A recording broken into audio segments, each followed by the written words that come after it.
Halo semuanya, perkenalkan nama gue Alia Fitri, Psikologi 2017 saat ini sedang menjalani semester 6 dan di sini gue akan berusaha sebisa gue untuk menjelaskan teori individual psychology yang dicetuskan oleh Alfred Adler. Mari kita mulai aja ya. Nah, sekarang gue akan ngejelasin terlebih dahulu mengenai gambaran dari teori individual psychology ini sendiri. Nah, individual psychology ini dicetuskan oleh Alfred Adler yang merupakan seorang dokter, psikoterapis, dan penemu aliran individual psychology yang memiliki pandangan optimis terhadap manusia dan memiliki gagasan mengenai social interest, yaitu rasa menyatu dengan manusia lain. Nah, gue sarankan buat kalian semua kalau ingin memahami teori Adler atau teori psikologi apapun, sebaiknya kita membaca biografi dari pencetus teori tersebut agar kita bisa memahami lebih baik lagi latar belakang pembuatan teori tersebut. Nah, menurut Adler ini ada beberapa hal yang penting untuk diingat. Pertama-tama, menurut Adler, manusia itu sebagian besar dimotivasi oleh lingkungan sosial serta keinginannya untuk striving for superiority atau sukses. Nah, maksudnya adalah menurut Adler sendiri, manusia itu memiliki kebebasan untuk menentukan dia ingin memilih kehidupannya seperti apa. Namun hal tersebut, kebebasan itu juga dipengaruhi oleh uh, lingkungan sosial karena perkembangan uh, social interest seseorang itu dipengaruhi oleh hereditary sama lingkungan sosial. Nanti kita akan bahas lagi untuk itu. Dan yang kedua, manusia itu bertanggung jawab atas pembentukan kepribadiannya sendiri.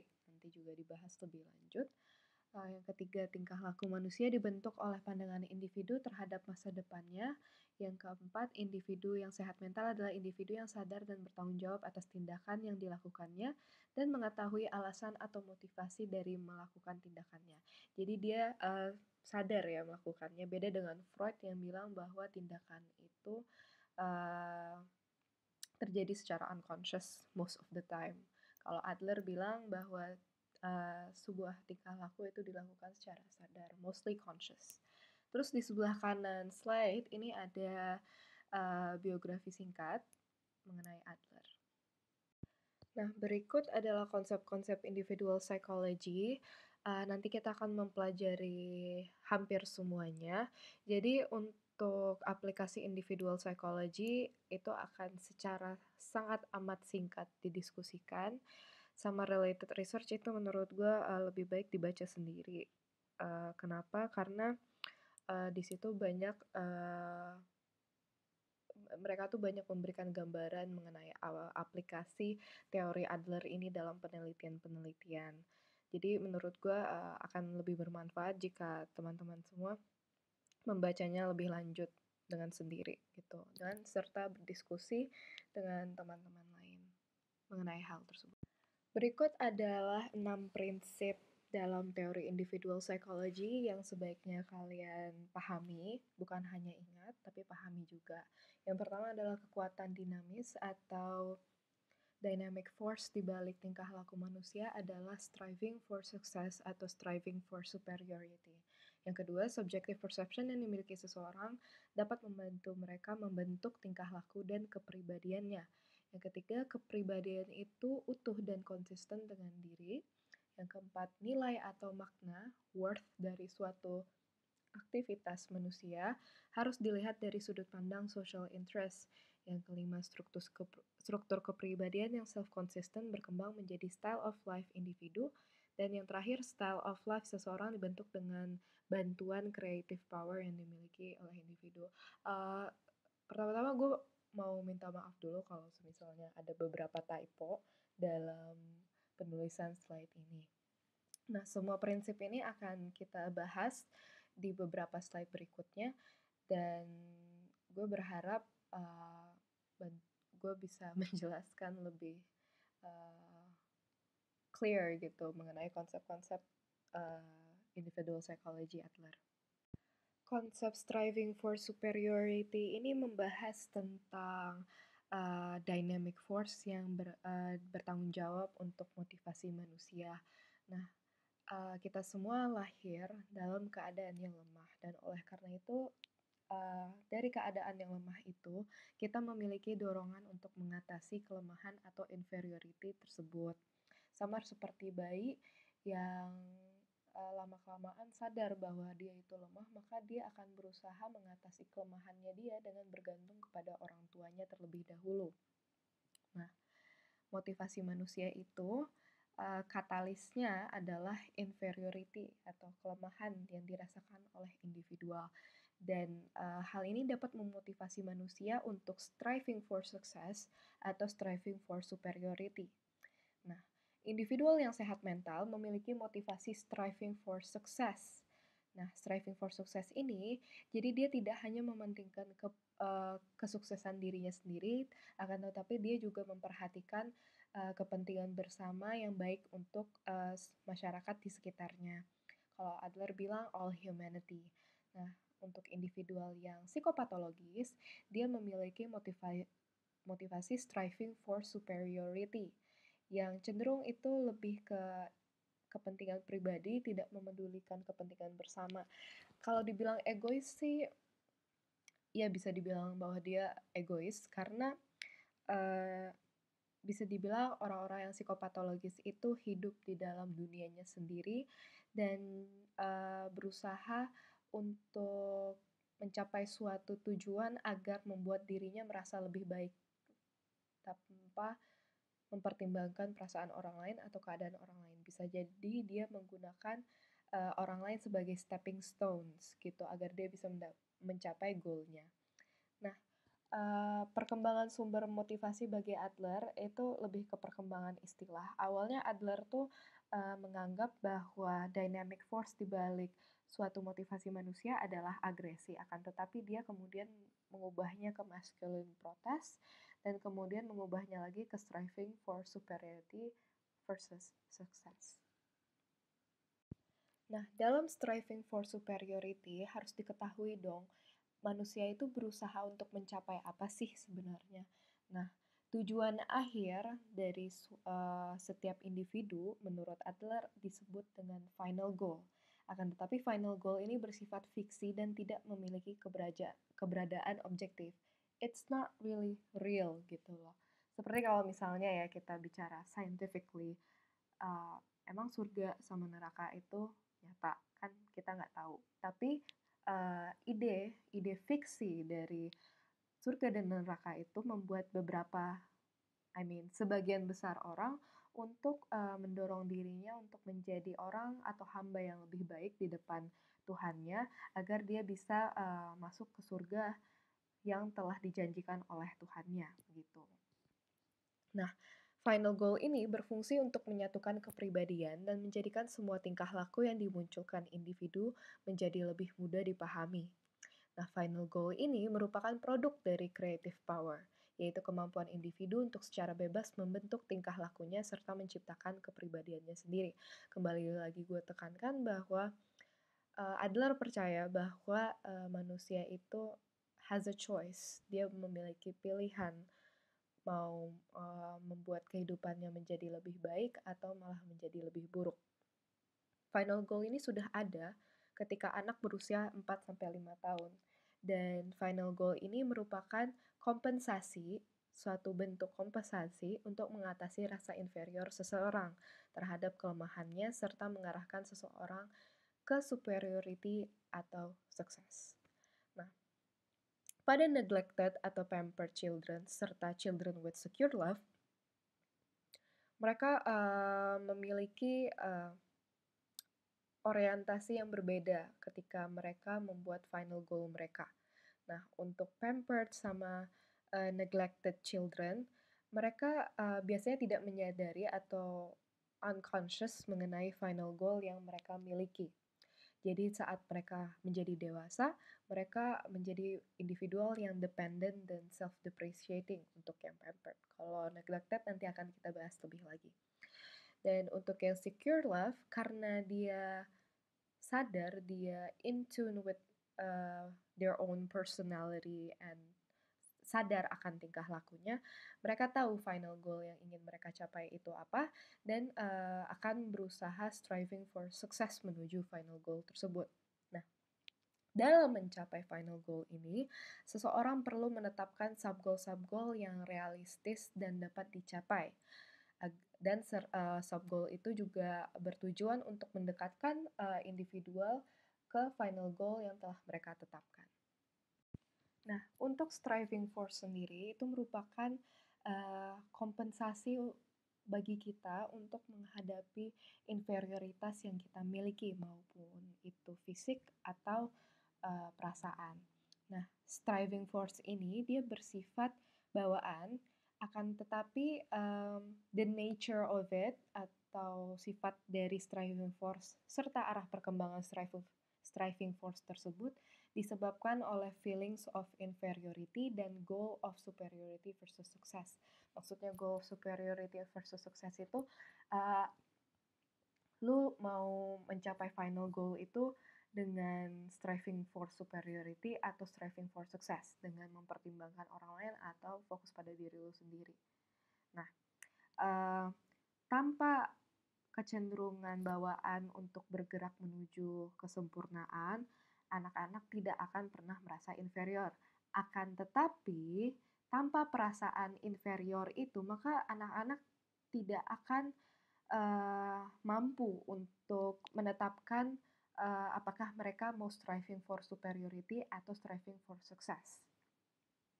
Nah, bagaimana mereka bisa mengembangkan striving force yang dimilikinya? Nah, lingkungan itu berperan, terutama orang tua.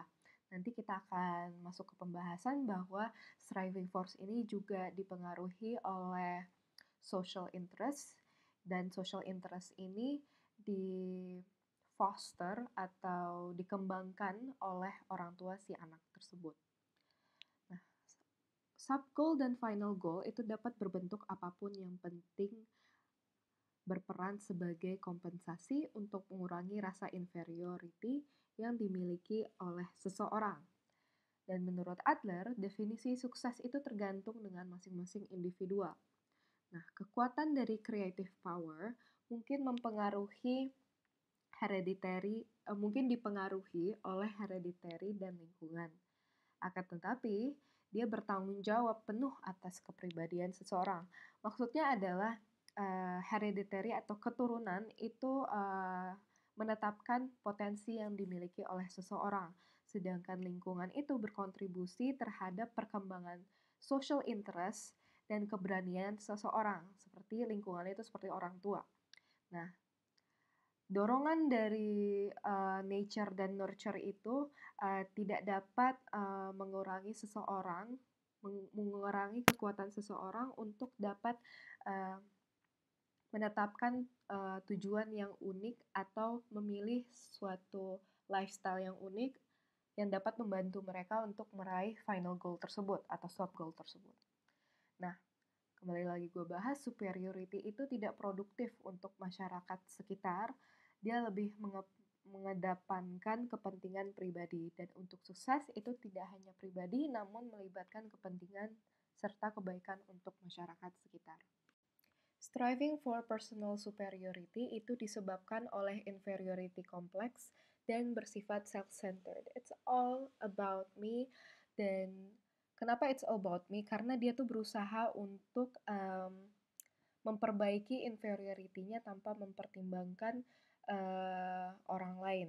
Contohnya yang telah gue cantumkan di slide. Jadi dia seakan-akan memilih untuk menjadi pendengar yang baik agar dia bisa mengetahui permasalahan orang tersebut, serta dari mengetahui permasalahan orang tersebut dia dapat merasa bahwa dirinya itu lebih hebat daripada orang lain. Contohnya si Sari ini, Sari merasa lebih superior gara-gara dia berpikiran bahwa temannya yang curhat itu lemah karena bentar-bentar nangis, padahal Sari enggak. Dan pokoknya meremehkan orang-orang yang curhat dengan dirinya. Nah, bisa dilihat bahwa Sari ini tidak tulus dalam merespon kebutuhan teman-temannya karena dia hanya fokus bagaimana cara mengkompensasikan rasa inferiority yang dia miliki dan memenuhi kompensasi tersebut. Nah, striving for success ini termotivasi oleh kepentingan bersama serta keinginan untuk memberikan kebaikan bagi semua orang, bahkan semua manusia. Nah, untuk contoh dari striving for success ini telah uh, gue cantumin di slide, bisa dibaca terlebih dahulu. Tapi kalau mau mudahnya sih, kalau gue mikirnya kalau striving for superiority itu tidak tulus, kalau striving for success itu tulus saat melakukannya. Nah, individual yang sehat mental itu dapat membantu dengan tulus tanpa mengharapkan balasan, tidak melihat orang lain sebagai musuh atau pihak yang mengancam, serta kesuksesannya itu didapatkan dari kecenderungannya untuk menghasilkan sesuatu yang bermanfaat dan baik. Nah, perkembangan sosial itu lebih bermakna bagi mereka dibandingkan perkembangan dirinya sendiri. Maksudnya adalah mereka lebih mengedepankan bagaimana uh, kelompok atau masyarakat itu bisa berkembang menjadi lebih baik dibandingkan mengedepankan perkembangan dirinya sendiri. Contohnya dalam pandemi COVID-19 ini adalah orang yang striving for success adalah orang-orang yang rela dan mau secara ikhlas ataupun terpaksa dan menurut uh, menetap di dalam rumah agar tidak menjadi carrier virus COVID-19. Sedangkan orang-orang yang striving for superiority bisa saja menjadi orang-orang yang masih kekeh mengedepankan kebutuhannya bahwa dia perlu nongkrong, dia perlu berinteraksi langsung dengan teman-temannya dan tidak memperhatikan guidelines yang telah ditetapkan oleh WHO dalam menghadapi pandemi COVID-19 ini. Mungkin contohnya yang relevan dengan saat ini tuh seperti berikut. Nah, kemudian terdapat prinsip subjective perception. Salah satu bagian dari subjective perception adalah fictionalism. Nah, fictionalism itu adalah bagaimana seseorang berusaha meraih final goal itu dipengaruhi oleh persepsi subjektif yang dimilikinya atau fiction, yaitu ekspektasi yang dimiliki seseorang mengenai masa depan. Sebenarnya fictionalism itu Adler dapat idenya itu dari Weihanger, dan Weihanger itu bilang bahwa fictionalism itu adalah ide-ide yang tidak nyata, namun dapat mempengaruhi seseorang seakan-akan ide tersebut nyata. Contohnya adalah ide atau fiksi yang menyatakan bahwa manusia itu memiliki free will yang membuat mereka mampu untuk memilih. Nah, siapa yang bisa membuktikan bahwa free will itu ada? Itu kan sebuah ide gitu kan. Dan banyak orang yang bertindak as if mereka dan diri mereka serta orang lain itu memiliki free will. Dan karena ide free will itu ada, mereka menjadi merasa bertanggung jawab terhadap tingkah laku yang mereka lakukan. Karena mereka sadar setiap kali mereka melakukan suatu tingkah laku itu adalah atas dasar kehendak mereka sendiri. Nah, Adler sendiri dia mengadopsi sudut pandang teleological yang fokus pada masa depan. Nah, maksud dari sudut pandang teleological ini adalah menurut Adler manusia itu termotivasi dari persepsi saat ini terhadap masa depan. Maksudnya tuh sekarang tuh dia ngelihat, oke, gue ke depannya pengen kayak gimana untuk meraih apa yang gue inginkan di masa depan itu, gue harus bertingkah laku seperti apa nih. Nah, jadi kegunaan fictions ini dalam kehidupan seseorang adalah untuk memberikan makna atau tujuan dari tingkah laku individual, serta dia juga bertanggung jawab atas pola konsisten yang terjadi sepanjang kehidupan seseorang. konsep lain dalam subjective perception adalah physical inferiorities. Nah, pernah gak kalian melihat seseorang yang mungkin mempersepsikan dirinya seakan-akan masih lemah, kecil, dan tidak berdaya, padahal realitanya itu sebaliknya? Nah, kira-kira kenapa ya? Nah, hal ini itu disebabkan oleh subjective perception seseorang. Dan seseorang itu dapat mempersepsikan physical inferiorities-nya secara berlebihan. Seperti contohnya, mungkin kalian pernah memiliki teman yang terlihat memiliki potensi secara fisik untuk menjadi atlet. Namun, dia tidak menjadi atlet karena dia merasa bahwa ya saya tidak memiliki potensi tersebut. Karena dia sudah memiliki persepsi bahwa dirinya memang tidak memiliki kualitas-kualitas yang dapat membuatnya menjadi seorang atlet.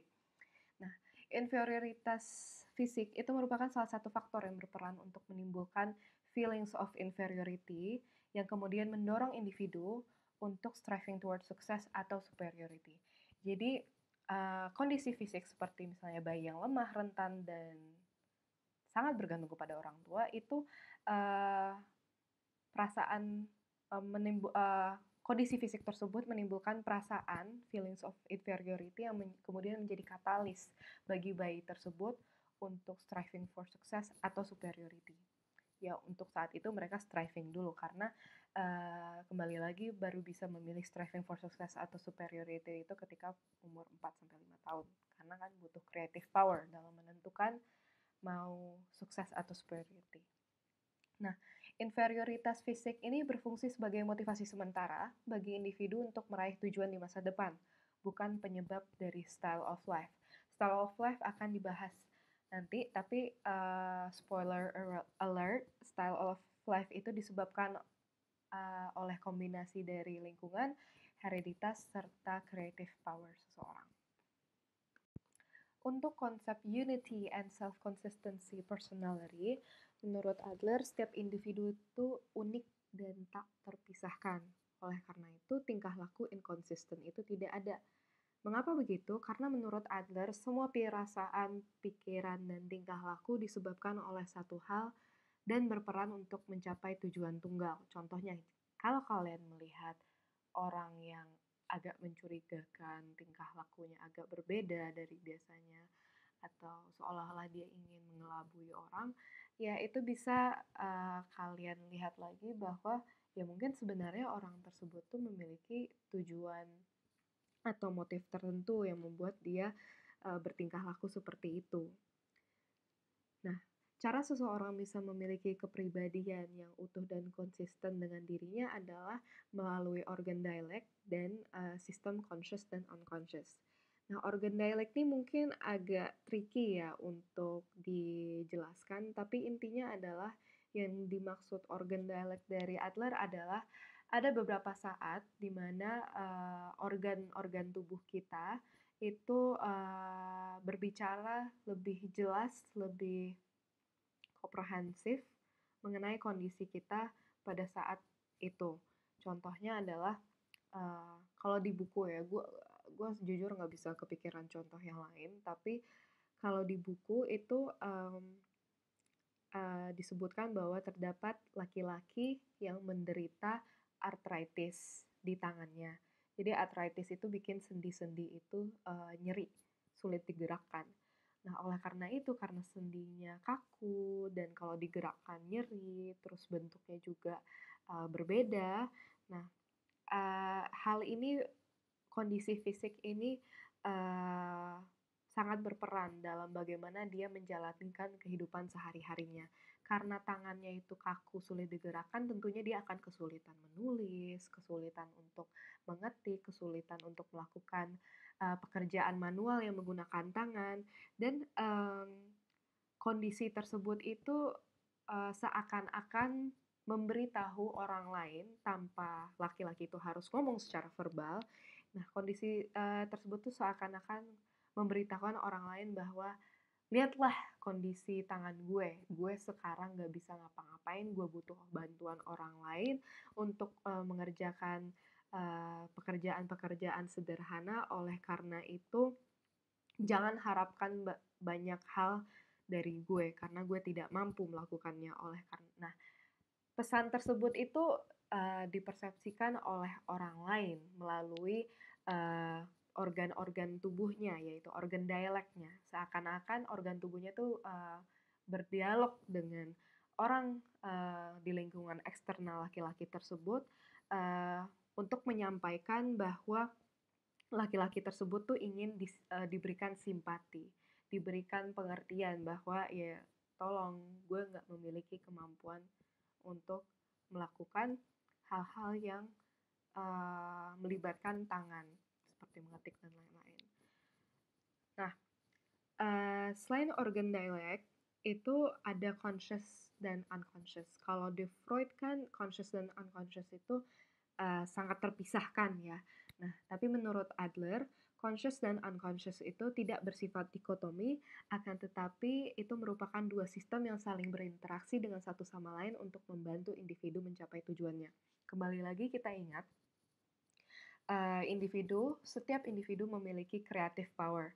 Nah, creative power itu adalah kebebasan diri manusia untuk memilih bagaimana mereka akan bertindak untuk membuat lifestyle mereka atau gaya hidupnya menjadi lebih sehat atau menjadi lebih buruk gitu. Dan creative power ini juga dipengaruhi oleh social interest yang dimiliki oleh individual tersebut. Dan social interest ini akan dikembangkan oleh orang tua saat individu masih anak-anak. Nah, dalam perkembangan social interest itu sendiri, Adler menggunakan term Gemeinschaftsgefühl yang merupakan, kalau diartikan itu banyak artinya, tapi secara umum itu merupakan rasa menyatu dengan umat manusia, perasaan menyatu dengan komunitasnya, serta sikap empati untuk semua orang. Nah, social interest ini adalah kemampuan individu untuk berkooperasi dengan satu sama lain untuk kebaikan bersama. Tentunya tidak ada personal interest dan orang tua itu sangat amat berperan dalam perkembangan social interest pada anak. Menurut Adler, dia sangat percaya bahwa efek dari lingkungan sosial anak itu sangatlah penting dalam perkembangan social interest-nya. Nah, orang tua, ibu dan bapak, keduanya itu berperan dalam menumbuhkan social interest pada anak. Nah, pada ibu, maka dapat dilihat dari kemampuan bagaimana ibu itu dapat menerima dan memberikan cinta kepada anaknya. Nah, jika dia memiliki kemampuan yang kompeten untuk menerima serta mencintai anaknya, maka anak tersebut akan mengembangkan social interest secara optimal.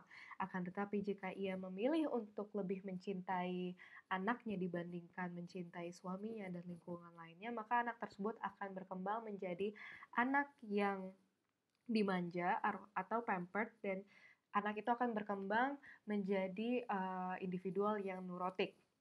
Nah, selain itu, jika ibu lebih memilih untuk mencintai suaminya atau lingkungannya, maka anak akan merasa terabaikan dan kemudian berkembang menjadi orang yang neurotik juga, tapi tidak seneurotik anak yang pampered atau dimanjakan. Selain peranan ibu, ada juga peranan ayah dalam penumbuhan social interest pada anak.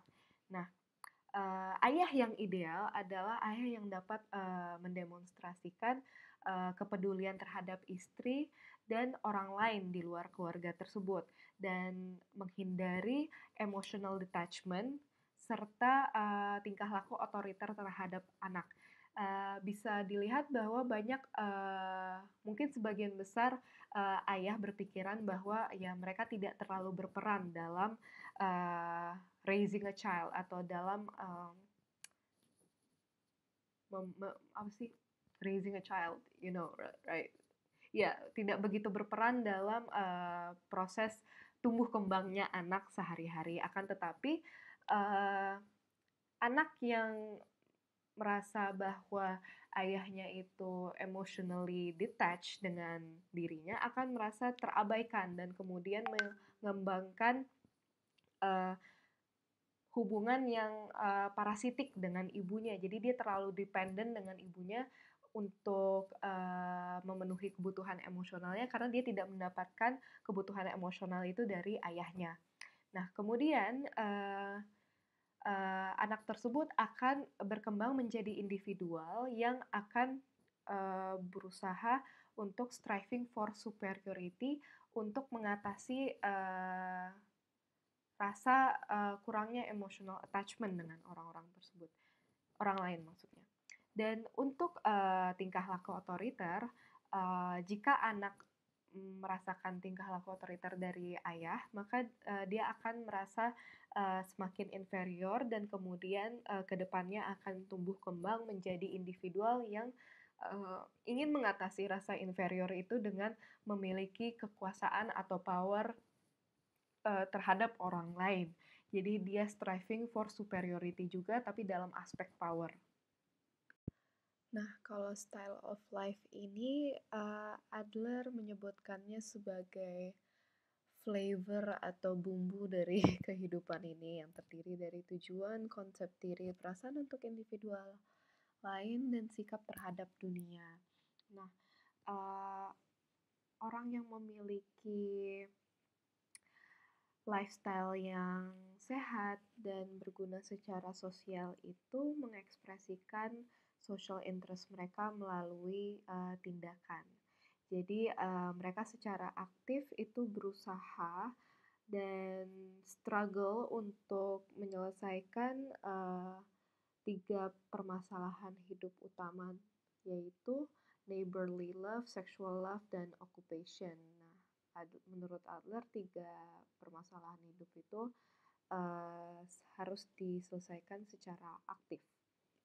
Dan orang-orang yang sehat mental ini melakukan hal tersebut melalui kooperasi, keberanian personal, dan keinginan untuk berkontribusi untuk kebaikan dan keberlangsungan satu sama lain atau komunitasnya. Nah, style of life ini terdiri dari kombinasi hereditas atau keturunan, lingkungan, serta creative power seseorang. Nah, style of life orang-orang yang sehat mental adalah dia bersifat adaptif, fleksibel dalam menyusun sub goals dan cara meraih final goals, serta dinamis. Nah, maksud dari adaptif ini adalah ketika dia ingin mencapai suatu tujuan, maka dia tidak hanya berkutat pada satu cara saja. Ketika situasi itu berubah, dia berusaha untuk mencari cara lain bagaimana dia bisa mencapai tujuan tersebut. Nah, contohnya misalnya gue pengen jadi psikolog nih, tapi gue nggak keterima di psikologi Universitas Indonesia. Padahal tadinya gue pengen banget keterima di situ. Akan tetapi gue kemudian merespon kenyataan bahwa gue nggak diterima di Fakultas Psikologi itu dengan mencari alternatif Fakultas Psikologi lain di univ lain yang come close terhadap standar Fakultas Psikologi UI, misalnya mungkin UGM, UNAIR, dan lain-lain. Nah, gue berpikir bahwa oke, untuk saat ini kan gue ngambil program S1 gitu, nanti mungkin program S2-nya gue bisa di UI dan gue bisa berusaha lebih keras dan agar bisa masuk ke dalam Fakultas Psikologi UI, mungkin untuk S2 kalau tidak S1 begitu, dan gue tetap menjadi psikolog kan. Nah, dan tindakan yang dilakukan oleh orang-orang yang sehat mental ini style of life-nya itu dinamis, jadi tidak kaku, dia sangat fleksibel dan adaptif. Nah, Adler itu percaya bahwa orang-orang yang memiliki lifestyle yang berguna bagi masyarakatnya, maka ia memiliki bentuk rasa kemanusiaan yang paling tinggi dan kemungkinan besar akan memiliki banyak keturunan di masa depannya. Karena maksudnya gini loh, kalau banyak keturunan tuh as in kan dia mementingkan kepentingan bersama sama kebaikan untuk semua humanity ya. Oleh karena itu maka dia juga memiliki kemampuan untuk nurture offspring dia atau keturunan dia agar memiliki social interest yang tinggi juga gitu. Nah, untuk style of life orang-orang psikopatologis itu mereka tuh kaku dan dogmatis gitu. Jadi agak sulit untuk mengubah mindset dan orientasi mereka terhadap dunia karena uh, mereka sudah kaku duluan gitu. Jadi agak sulit bagi mereka untuk mencari alternatif atau cara-cara baru dalam merespon lingkungannya atau meraih final goal-nya. Misalnya saking keras kepalanya, saking idealisnya, gue tidak mau kuliah S1 di tempat lain selain Fakultas Psikologi UI, jadi gue tetap kekeh untuk masuk ke situ. Mending mending nggak kuliah daripada nggak masuk Fakultas Psikologi UI. Kalau misalnya gue nggak lulus tahun pertama, gue bakal nyoba lagi tahun kedua, tapi gue nggak bakalan kuliah. Gue bakal gap year belajar agar bisa masuk ke Fakultas Psikologi UI. Akan tetapi kan eh, dalam waktu setahun itu tidak ada jaminan bahwa gue benar-benar akan belajar dan bisa saja terdistraksi oleh hal-hal lain dan yang membuat gue itu menghabiskan waktu 1 tahun. Begitu mungkin contohnya. Pada creative power ini, dia berfungsi sebagai anchor seseorang agar dapat memiliki kontrol atas kehidupannya, berperan dalam formulasi final goal, menentukan metode cara meraih final goal, serta berkontribusi dalam perkembangan social interest. Jadi menurut Adler, setiap orang memiliki kemampuan untuk menciptakan kepribadiannya sendiri dengan bebas, yaitu manusia adalah free individual that actively moves towards a goal. Nah, menurut Adler, manusia adalah arsitek dan mereka memiliki kemampuan untuk membangun suatu gaya hidup yang produktif atau non-produktif, yang berguna atau tidak berguna. Nah, uh, kita dapat memilih ingin menjalankan hidup kita itu seperti apa, ingin menjalankannya sebagai orang yang baik ataupun orang jahat, itu semuanya tergantung pada kita. Karena kita sudah memiliki resources-nya, maka kembali lagi pilihannya itu ada pada diri kita sendiri. Nah, Adler juga menggunakan analogi yang menarik yang dia sebut the law of the low doorway. Jadi ini adalah sebuah analogi di mana Anda berada di situasi di mana Anda harus melalui suatu pintu yang sangat rendah tingginya. Nah, bagi orang yang sehat mental, maka dia akan menggunakan creative power-nya atau kemampuannya untuk menunduk serta melewati pintu tersebut. Nah, menunduk ini merupakan analogi bagaimana orang-orang yang sehat mental beradaptasi untuk menghadapi permasalahan-permasalahan yang mereka temui di kehidupan nyata. Nah, akan tetapi ada pilihan lain, yaitu bagi orang-orang yang memiliki psikopatologis, maka mereka akan kesulitan untuk melewati pintu tersebut karena mereka tidak mampu untuk membuat diri mereka itu menunduk. Jadi antara mereka hanya berhenti atau menghantamkan kepala mereka ke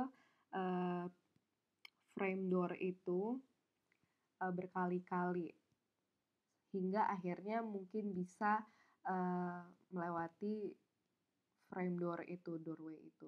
Jadi cara penggunaan creative power-nya itu sangat berbeda, di mana orang yang sehat secara mental itu creative power-nya digunakan secara adaptif, sedangkan orang yang memiliki psikopatologis menggunakan creative power-nya secara maladaptif. Jadi tidak berusaha untuk mengubah dirinya menjadi lebih fleksibel dalam mengatasi suatu permasalahan dalam kehidupan.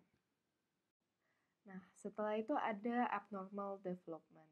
Nah, creative power yang dimiliki individu dapat mengarahkan individu untuk menjadi sehat mental atau memiliki psikopatologi.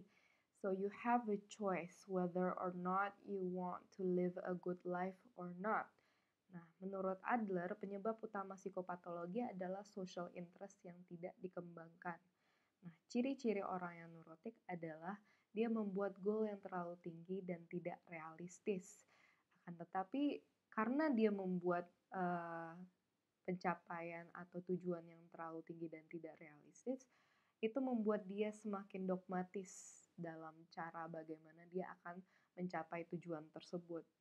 And then that will make them harsher to themselves gitu loh. Jadi lebih disiplin tapi nggak realistis juga. Misalnya seperti contoh yang gue berikan tadi tentang misalnya gue pengen masuk psikologi UI tapi gue kekeh banget nggak mau mempertimbangkan fakultas psikologi di universitas lain.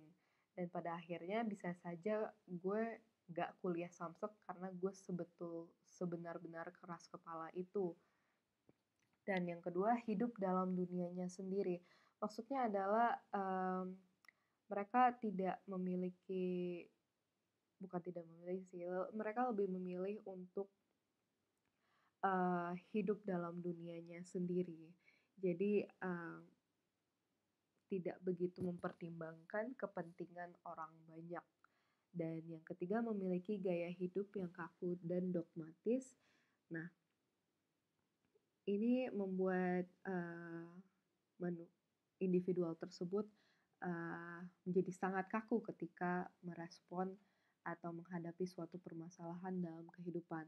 Oleh karena itu, Adler menyatakan people become failures in life because they are over concerned with themselves and care little about others.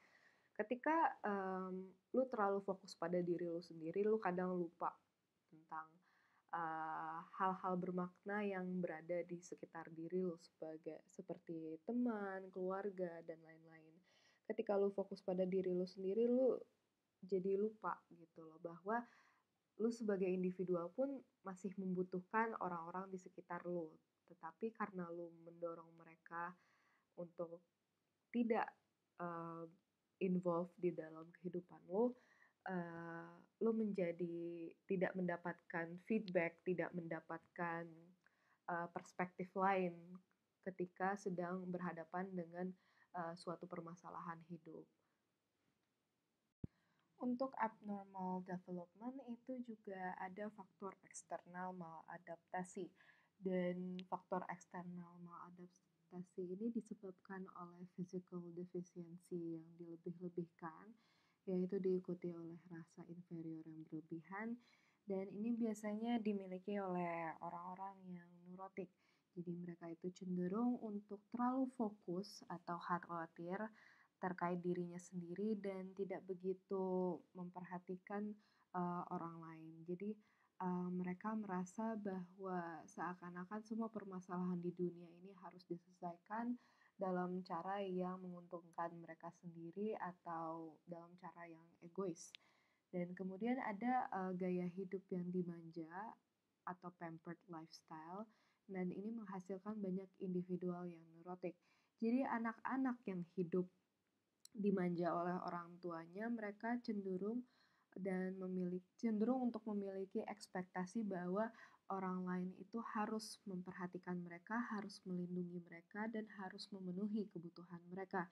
Dan mereka itu memiliki karakteristik kayak ragu pada kemampuan dirinya sendiri, sulit memutuskan suatu hal, sangat amat sensitif, tidak sabaran, memiliki emosi yang sangat berlebihan, terutama pada aspek kecemasan. Mereka melihat dunia itu melalui sudut pandang bahwa mereka itu entitled for everything. Jadi mereka tuh berhak untuk mendapatkan berbagai macam hal di dunia ini. Mungkin sekilas terlihat ya bahwa anak-anak yang memiliki gaya hidup dimanja ini itu disayangi oleh orang tuanya, dicintai oleh orang tuanya. Tetapi kenyataannya adalah mereka kemungkinan besar mereka merasa tidak dicintai oleh orang tuanya karena orang tuanya telah mendemonstrasikan kurangnya rasa cinta terhadap anaknya dengan melakukan terlalu banyak untuk anaknya sehingga tidak memberikan kesempatan untuk anak tersebut agar bisa mencoba eee, mendapatkan, trial and error saat melakukan suatu hal. Jadi, seolah-olah orang tuanya itu meremehkan anaknya dan, eee, mempersepsikan anaknya menganggap anaknya bahwa, ya anaknya tidak mampu untuk melakukan apapun dan anak itu menjadi, jadi insecure gitu bahwa dia mikir kayak, "Wah, orang tua gue nggak percaya gue nggak bisa ngapa-ngapain, ya udah gue ngapain bisa percaya, mending gue relay terus dengan orang lain," gitu. Nah, untuk anak-anak yang gaya hidupnya terabaikan atau neglected, dia cenderung berkembang menjadi orang yang curigas, iri dengan orang lain dan bisa berbahaya jika tidak ditangani dengan baik. Nah, anak-anak yang terabaikan, mereka, mengembangkan social interest yang sangat rendah dan cenderung, eee, membuat, gaya hidup yang mengabaikan dirinya sendiri juga. Jadi mereka memiliki sedikit sangat kecil kemampuan, untuk percaya pada dirinya sendiri dan cenderung meremehkan, eee, kesulitan yang berkaitan dengan permasalahan-permasalahan hidup. Dan mereka juga, tidak mampu untuk berkooperasi dengan individual lain untuk kepentingan bersama.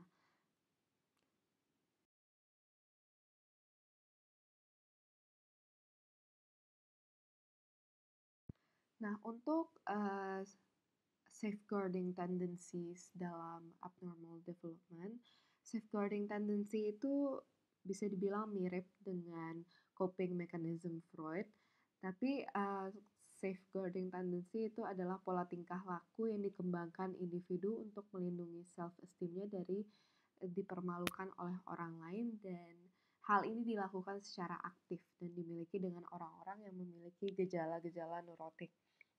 Nah, safeguarding tendencies ini berfungsi untuk menyembunyikan inflated self-image atau gambaran diri yang terlalu berlebihan dan dia terdiri dari excuses, aggression, dan withdrawal.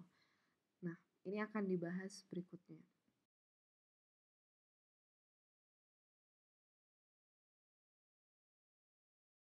Nah, untuk excuses atau alasan itu berfungsi untuk melindungi sense of worth yang palsu yang dimiliki individual tersebut.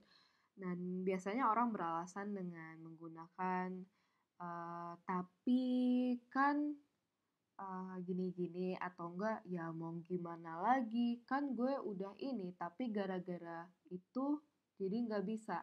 Jadi mereka tuh tidak mau mengakui kesalahan mereka, mereka lebih memilih untuk menyalahkan lingkungannya tanpa, betul-betul merefleksikan, apa saja yang bisa mereka, tingkatkan lagi sih, apa saja kelemahan yang bisa mereka, perbaiki dan, ubah menjadi suatu kekuatan gitu.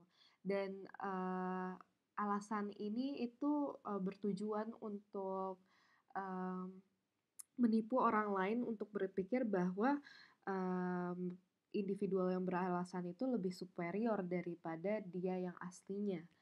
Nah, kemudian ada aggression yang muncul dalam bentuk depreciation, accusation, dan self-accusation. Nah, untuk depreciation ini sendiri, itu merupakan kecenderungan untuk meremehkan pencapaian orang lain dan mengexaggerate atau melebihkan pencapaian diri sendiri. Dan kecenderungan ini bisa muncul dalam bentuk mengkritik orang lain atau menggosipkan orang lain.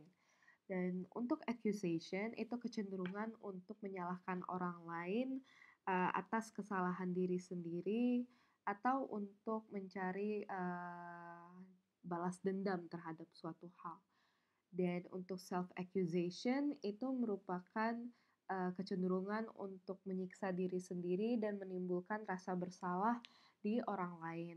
Dan ada beberapa orang yang menggunakan self harm, bentuk-bentuk self harm seperti masochisme, depression, dan paling parahnya adalah bunuh diri sebagai bentuk untuk menyakiti orang-orang di sekitarnya. Contohnya adalah kalau kalian familiar dengan serial televisi 13 Reasons Why itu kan Anna Baker, dia bunuh diri tapi dia juga meninggalkan tape-tape yang, membuat orang-orang itu merasa bersalah, merasa bahwa dia bertanggung jawab dalam, eee, peristiwa Anna Baker yang bunuh diri itu. Nah, kemudian ada withdrawal, dan withdrawal ini terdiri dari 4, ada moving backward, standing still, hesitating, dan constructing obstacles. Nah, untuk moving backward ini itu mirip dengan konsep regresi Freud. Biasanya terjadi pada situasi antara orang tua dan anak yang dimanja. Nah, eee, contohnya adalah, anak ini, diminta untuk berusaha menggambar suatu gambar seperti pohon. Akan tetapi anak tersebut tidak mampu untuk menggambar pohon secara lengkap, yaitu dengan batang dan daun serta buah, dan orang tuanya melihat tersebut dan kemudian malah, nge-take over pekerjaan tersebut dan bilang ke anaknya bahwa, "Udah kamu nggak usah, kamu kan nggak bisa, sini biar aku bantuin aja, tugas kamu ini, biar kamu dapat nilai bagus," gitu. Jadi, anak itu kemudian jadi melakukan tingkah laku regresi di mana dia juga, "Oh ya udah kalau gitu untuk tugas berikutnya gue minta tolong aja deh, gue kan nggak punya kemampuannya. Lagian orang tua gue kan mau ngebantuin," gitu. Nah, untuk standing still itu, mereka orang-orang yang standing still itu mereka nggak bergerak ke arah apapun, mereka nggak progres tapi mereka juga tidak mundur gitu. Jadi, mereka itu berusaha untuk menghindari semua tanggung jawab dengan, memastikan bahwa mereka itu juga tidak dapat, merasakan kegagalan. Contohnya adalah gimana gue bisa merasa bahwa gue ditolak oleh PTN yang gue inginkan jika di awalnya gue juga nggak daftar di PTN tersebut gitu. Kayak gimana gue bisa merasakan gagal diterima di Fakultas Psikologi jika gue juga dari awal nggak apply di situ gitu. Nah, eee, dengan melakukan dengan tidak melakukan apapun, orang itu dapat melindungi, kepercayaan dirinya dan melindungi dirinya dari suatu kegagalan. Nah, kemudian ada hesitating. Nah, hesitating itu biasanya berbentuk procrastination atau penundaan. Sampai mereka terus menunda, menunda, menunda dalam melakukan suatu hal sampai akhirnya mereka dapat menggunakan alasan, ya udah gimana lagi, udah telat dong, kan nggak bisa gitu loh. Contohnya adalah tingkah laku compulsive hand washing atau uh, bertingkah laku dalam uh, manner yang obsesif gitu, merusak pekerjaan yang sudah dibuat atau membiarkan suatu pekerjaan itu tidak terselesaikan, itu merupakan salah satu bentuk hesitation karena itu membuat individual neurotik itu untuk dapat mempertahankan kepercayaan diri mereka yang berlebihan atau self-inflated self-esteem. Dengan menunda mereka juga kayak, ya udahlah, kayak mereka tuh bisa nyalahin yang lain gitu. Jadi kayak misalnya nugas nih, udah tahu tugasnya dikasih 2 minggu, tapi baru ngerjain hamin 2 jam sebelum deadline gitu kan.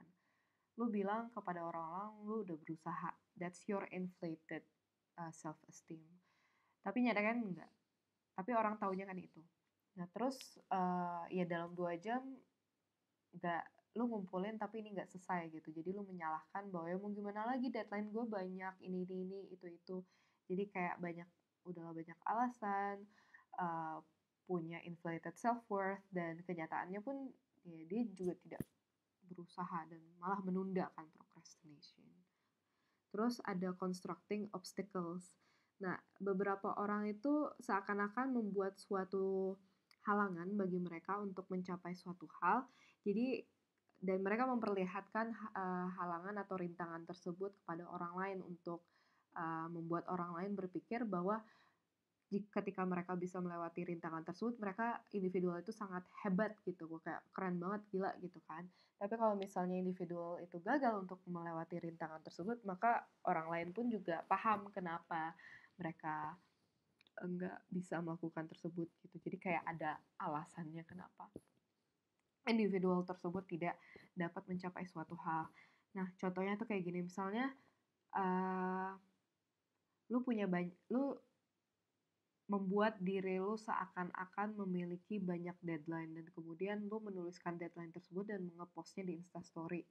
Orang lain melihat dong kayak, wah gila nih orang banyak banget deadline-nya. Padahal kenyataannya lu nggak banyak deadline-nya, cuman lu memiliki inflated, kayak lu ingin kayak membuat suatu tantangan bagi diri lu sendiri yang seolah-olah membuat lu lebih baik ketika lu bisa melewati tantangan tersebut, yaitu uh, completing all of those deadlines gitu. Contohnya misalnya sebenarnya gue punya 3 deadline nih. Saya tugas MIK, tugas RPP, sama tugas MII misalnya. Kan gue cuma punya 3 deadline tuh kan. Tapi gue tulis seolah-olah gue punya banyak deadline-nya dengan misalnya gue menuliskan hal-hal yang sebenarnya nggak juga deadline gitu. Misalnya, oh iya harus buat rangkuman buat psikometri, buat UTS, harus bikin rangkuman buat MII, buat UTS, harus bikin rangkuman buat ini itu. Pokoknya banyak deh gitu kan. Dan gue ngepost itu di Instastory. Ya orang bakal ngeliat kayak, wah gila Ale keren banget gitu kan. Deadline-nya gitu kan banyak banget, gila bakal bisa gak ya dia achieve all of those deadlines atau enggak gitu kan. Nah ketika gue bisa, ya gue pamer gitu misalnya di Instastory, wah bisa nih gue nyelesain semua deadline-nya, aduh bangga banget sama diri gue sendiri gitu kan. Terus ada orang yang reply story-nya kayak, wah iya keren, turut turut senang melihat hal itu misalnya kan. Dan itu tuh malah menginflate self esteem gue yang udah berlebihan gitu. Tapi kalau misalnya gue gagal, gue komplain dan gue pamer ke orang lain bahwa, maksudnya pamernya as in complaining bahwa gue tidak mencapai um, semua deadline itu, ya orang lain juga bakal paham, iyalah gimana mau dicapai, lu kan deadline-nya emang banyak. Bagian kayak nggak rasional aja tuh dosen ngasih deadline banyak banget misalnya kayak gitu.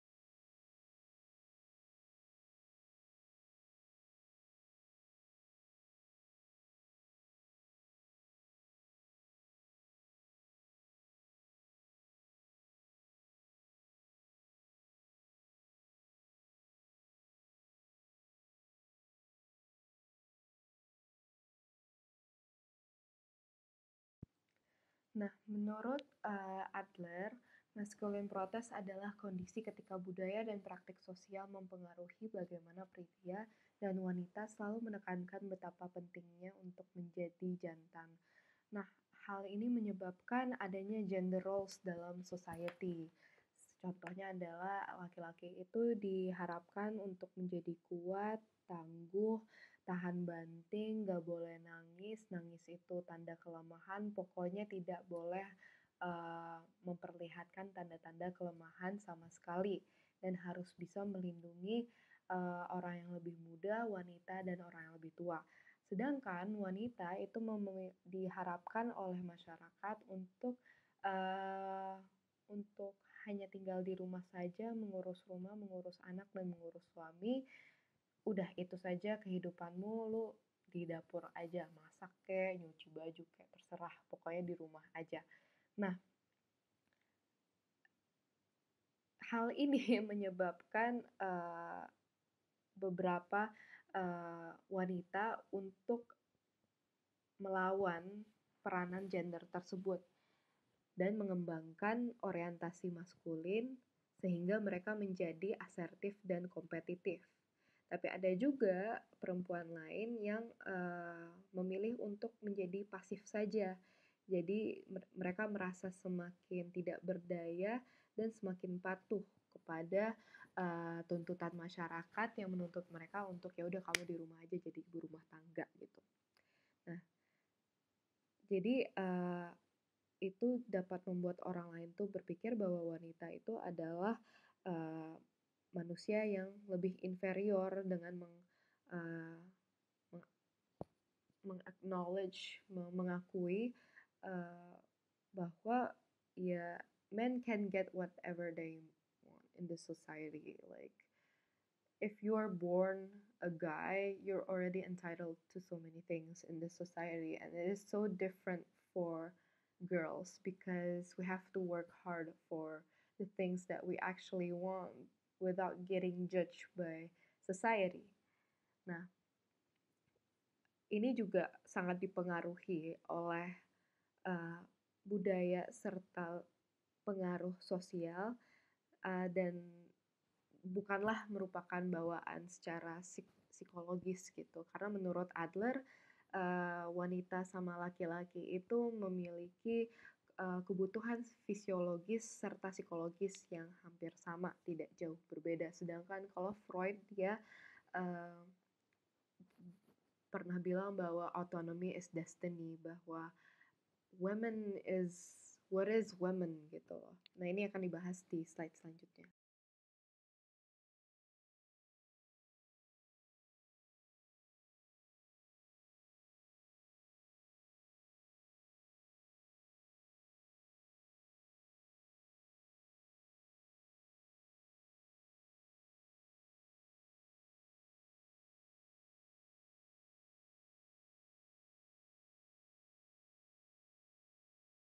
Oke, gue tahu ini slide meme banget, tapi I'm trying to entertain you guys gitu biar nggak bosen juga, I guess.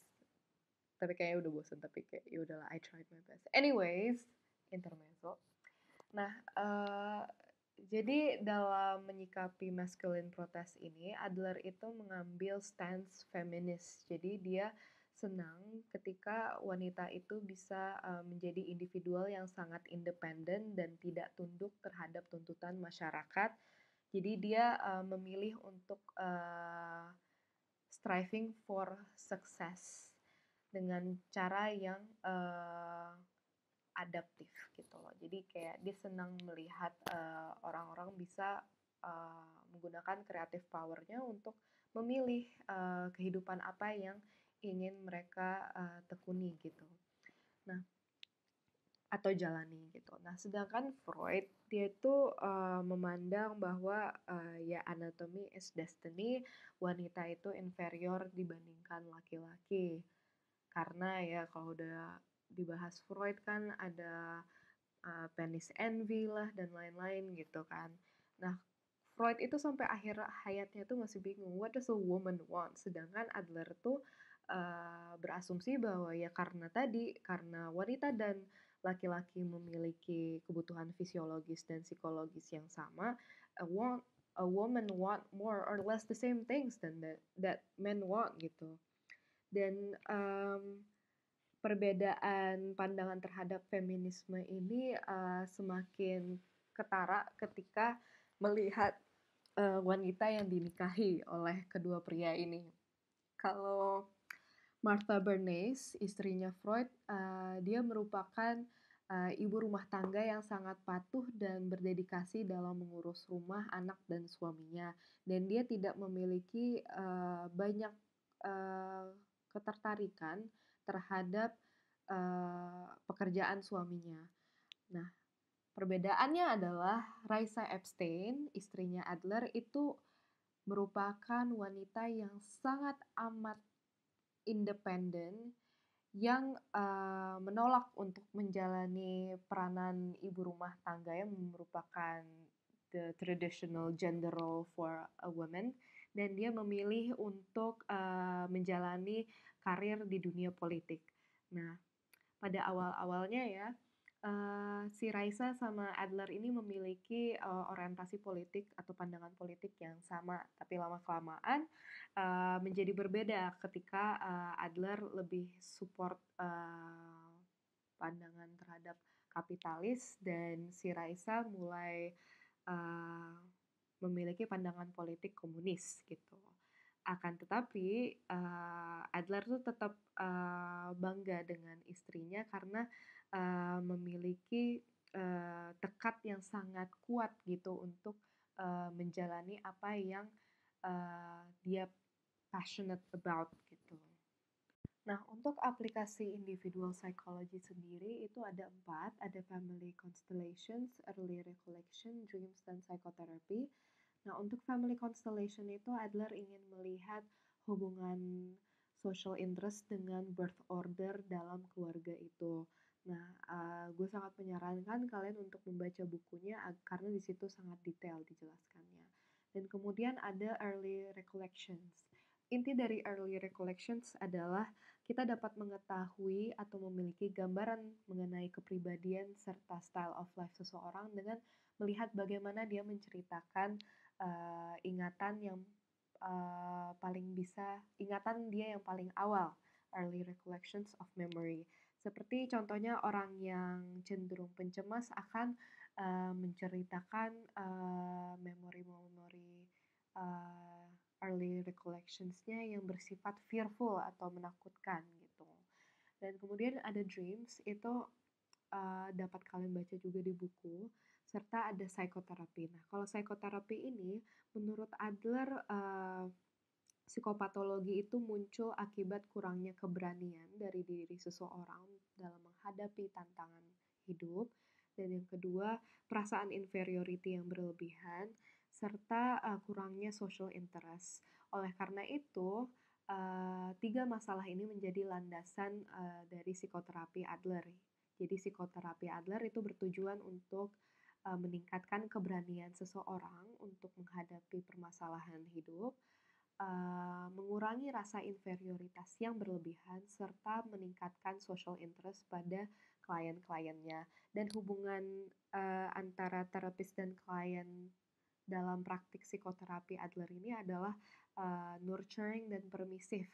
Nah, kenapa permisif? Karena dia juga menghargai hubungan antar manusianya, juga menghargai bahwa klien juga memiliki kemampuan dan memiliki creative power untuk menentukan apa yang mungkin terbaik untuk dirinya. Akan tetapi Adler juga bersifat nurturing karena ingin membantu klien bisa mengembangkan social interest-nya agar dia bisa cenderung berkembang atau striving towards superiority dibandingkan striving for superiority. Maksudnya striving for success dulu dibandingkan striving for superiority. Sorry for that.